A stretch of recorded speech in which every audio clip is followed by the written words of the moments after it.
c'est l'enfer, les amis, c'est l'enfer. C'est un truc, mais alors, mais... Oh,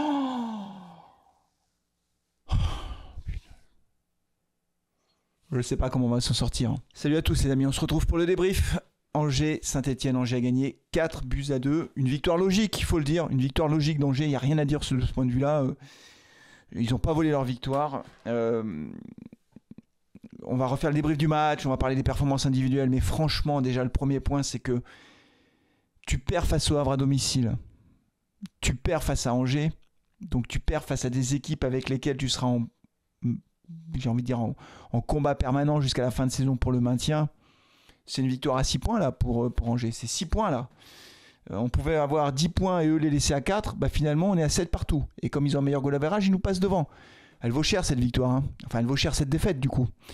Et c'est vraiment c'est terrible parce que autant quand tu joues contre Lens, contre je sais pas qui, tu te dis bon bah il y a une classe d'écart. Tu te dis bon, on n'a pas de niveau. Je vais pas te dire que c'est rassurant, mais c'est un constat. Là tu joues contre une équipe. Honnêtement, le match s'est bien goupillé pour Angers, mais franchement, on avait le même niveau qu'eux. C'est-à-dire le niveau de fin de tableau Ligue 1, haut de tableau Ligue 2. Ils n'étaient pas, leur victoire est méritée, mais ils n'étaient pas 2 crans au-dessus. Vous voyez ce que je veux dire? Quand tu joues contre Lens, tu dis bon, bah, en fait, on n'est pas au niveau, on n'est pas au niveau. Mais là, tu perds même contre les équipes contre lesquelles, si tu veux te maintenir, tu n'as pas le droit de perdre. C'est ça qui est inquiétant. C'est que ces matchs-là, tu dois les gagner. Parce que si tu gagnes pas ceux-là, tu vas gagner lesquels en fait? Bah contre Paris, hein, l'extérieur, ou Marseille, ou... on va faire quoi là? Et on en prend 4. 4 buts encore, c'est un truc de malade. C'est hémorragie. En fait, il y a une hémorragie terrible. On est complètement perdu défensivement, on n'arrête pas de prendre des buts. Je regarde juste en termes de buts encaissés, on en est à 24. 24 buts. 24 buts. On est la pire défense, mais alors... non, il y a Montpellier qui est moins bon que nous encore. Mais on est complètement dépassé. Je veux dire, c'est un truc... voilà, si on n'arrive pas à résoudre nos problèmes défensifs, si on en prend 2, 3, 4 par match, on descend. Hein. C'est mathématique. On descend. Parce que, en fait, et on l'a vu face à Angers, on marque quand même 2 buts à l'extérieur. Mais tu marques 2 buts, tu t'en prends 4. Bah alors, mais à ce moment-là, on va pas toujours marquer 3 ou 4 buts, hein, ça n'existe pas. Hein. Ça sera pas possible. Si on n'est pas capable de tenir des 0-0 ou des 1 partout, enfin, de prendre qu'un but ou prendre 0 but, on va descendre. Hein. Avec cette défense-là, on va descendre. Quelle souffrance quand même, quelle souffrance. C'est vraiment un truc de malade. Bon, le débrief, on va le faire rapidement. J'évoquerai la composition de Odo, ses choix tactiques. Mais démarrons par le débrief. On prend un but dès la 7e minute. Ah oui, c'est sur le côté, je sais même plus qu'est-ce qui s'échappe. Ah oui, c'est Alemina, il s'échappe, il part tout seul, Petro est un peu à la retard, il s'échappe, il centre à ras de terre, tranquille, et là il y a Abdelli, au milieu, clac, centre à ras de terre, il est tout seul Abdelli, hein, tout tranquille dans la surface, petit contrôle, il avance, hop, petit passement de jambe, il se met sur son pied gauche, il est limite d'Abdelhamid, et il va tromper l'arseneur de près, clac, ça fait 1-0. Bon ben voilà, on t'est mené à même pas 10 minutes de jeu, t'es déjà mené 1-0. Coup de chance, on réagit assez vite, on obtient un penalty, c'est Stassin qui obtient un penalty qui est très généreux à mon avis, mais enfin bon, l'arbitre siffle quand même penalty, bon, c'est pas un scandale absolu, hein, mais il est quand même assez généreux. Zurico s'élance, il le tire, arrêt du gardien, repris par Boakier, ça rentre. On se dit, alors déjà moi j'étais fou quand j'ai vu que le penalty était arrêté, du coup j'ai pas vu que le ballon était rentré, et l'arbitre il attend, assistance vidéo, et il fait retirer le penalty parce qu'il y a des joueurs qui sont rentrés. Là on a vu que Ekwa et Zurigo Davitashvili ont échangé ensemble. Visiblement, Ekwa voulait le tirer, mais Davitashvili n'a pas laissé le ballon. Il a eu le courage de reprendre le ballon et de le retirer. Et cette fois-ci, il le met au fond. Donc on revient au score une première fois. Ouais, on a pris un but, 7 minutes après, on égalise. Patatras, on en prend un deuxième. Alors à la 39e minute, juste avant la mi-temps, paf, on prend un deuxième but. Alors ce but, il me rend complètement dingue. C'est les buts. D'ailleurs, le premier, c'est pareil. On aurait pu le prendre à Nice. Hein, c'est exactement les mêmes actions. Tu as l'impression que les joueurs sont passifs, sont des plots, ils sont là. C'est pas, ils sont un peu perdus, tu te demandes ce qu'ils font. Donc là, coup franc, ça arrive au deuxième poteau, un tête d'un Angevin, clac, ça revient, un espèce de retourné raté, ça revient sur Nadé qui dégage de la tête plein axe. Et là, c'est Jean-Eudes Daoulou qui frappe, et au milieu des joueurs stéphanois, ça rentre, l'Arseneur n'arrête pas le ballon, et ça fait 2-1 juste avant la mi-temps. Tu reviens au score, voilà, t'en prends un deuxième. Bon, bref, on revient à la mi-temps. Alors à la mi-temps, changement, Abdelhamid sort. Batubisika rentre, je vais y revenir là-dessus. Mais malgré tout, les Verts ne lâchent pas. Et les Verts vont finir par égaliser à la 57e minute, donc peu de temps après la reprise. Avec une bonne combinaison sur le côté. C'est Stassin qui va faire une passe décisive. Et Stassin qui a obtenu le penalty. Et qui fait une passe à Davitashvili qui va frapper, le ballon est légèrement dévié, ça fait 2 partout. Alors là tu te dis, au fond de moi je me suis dit, c'est bon, on a fait le plus dur. Surtout que dans le jeu, même si les Verts ne se sont pas montrés incroyablement dangereux, globalement on était pas mal. À noter quand même qu'on a eu la balle du 3-2 avec Juriko Davitashvili qui a percé, qui a traversé tout le terrain. Il a été un peu perso, il a tenté sa chance. Sa frappe est passée de peu à côté. Le gardien était sur la trajectoire du ballon honnêtement. Mais il aurait pu décaler Boakier. Je pense qu'il était un petit peu trop perso. Mais comme il en avait marqué 2, il est en confiance, il tente sa chance. Bon, je lui en veux pas trop, mais je pense qu'il y avait mieux à faire. Et puis patatras, voilà, les changements arrivent à la 65e minute. Il sort Bouchouari, il va sortir Boakier, il va sortir également Mouton. Et il fait rentrer Amougou, Mouefek et Cafaro. Et là, on va prendre un penalty, mais 3 minutes après. C'est Mouefek qui fait une passe en retrait mal ajustée. Je ne vais pas dire aussi catastrophique que celle de Nané, mais quasiment quoi. Il rend le ballon aux Angevins qui partent en 4 contre 4 et il y a un Angevin qui rentre dans la surface et Batubisinka qui était rentré à la mi-temps fait une faute et ça fait penalty. Bon ben voilà, et ça fait 3-2. Et là 3-2 à la 68e, tu te dis est-ce qu'on va encore avoir la force d'égaliser? C'était pas impossible. Enfin tu vois, tu reviens 2 fois au score. Il faut encore faire les efforts nécessaires pour essayer d'égaliser, c'est super dur.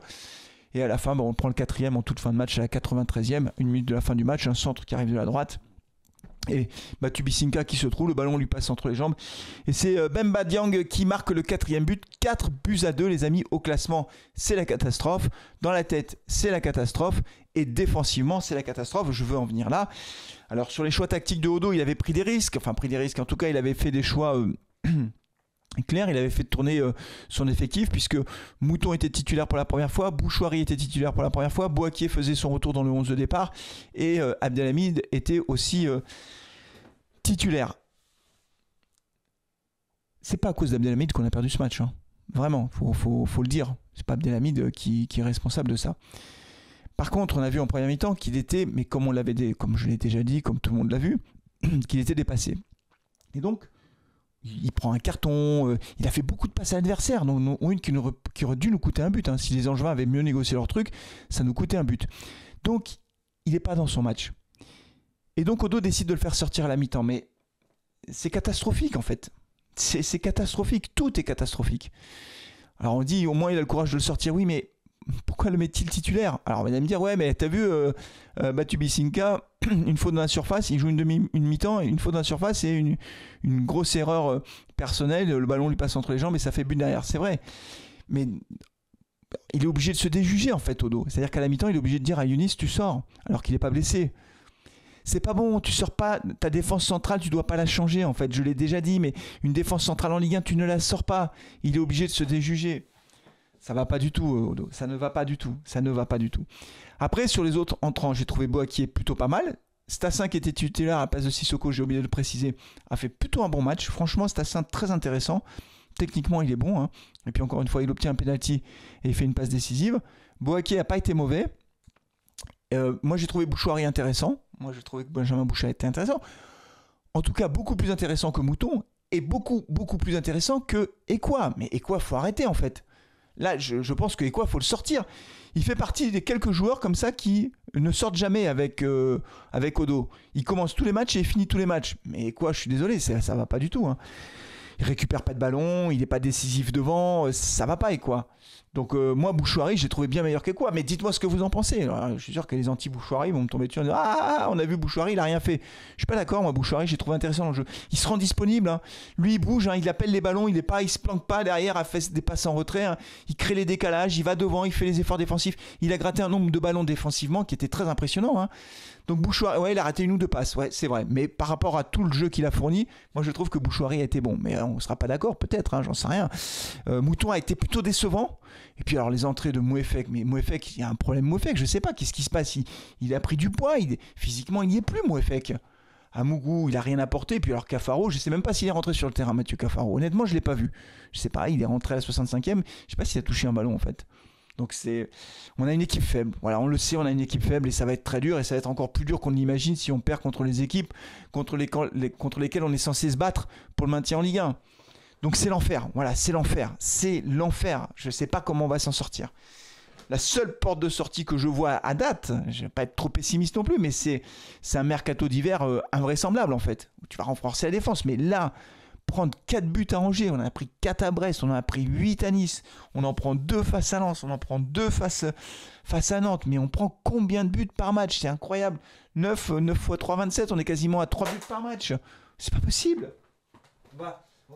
On va pas s'en sortir, 3 buts par match. C'est beaucoup trop. C'est trop friable, c'est trop faible. Puis l'Arsenal, il fait pas beaucoup d'arrêts non plus. Donc voilà les amis, c'est vraiment une grande souffrance. C'est très difficile. Vraiment, c'est très difficile et très inquiétant. Mais bon, je fais le vrai débrief à chaud, donc je suis peut-être sous le coup de la défaite, le coup de la colère, je suis désabusé. Voilà, c'est comme ça. Dites-moi ce que vous en pensez. Comment vous avez vécu ce match? Voilà, comment vous voyez les choses? Compliqué les amis.